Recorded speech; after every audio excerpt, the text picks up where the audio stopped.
చేరుతున్నది.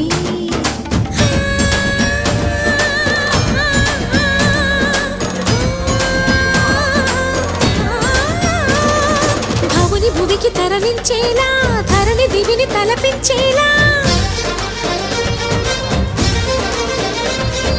రసతరంగిణి లీల ఎదిని నృత్యరతులు చేయగలిగే వేళ. భరత వేదముగ నిరత నాట్యముగా కదిలిన పదమిది ఈశ.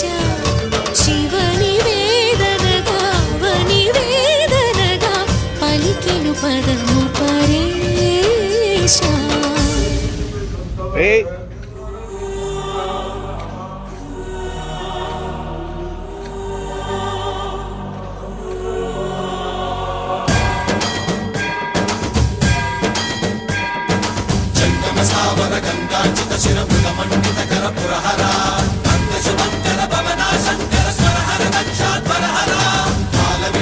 పాలిత జనగణ కాల కాల విశ్వేశ్వర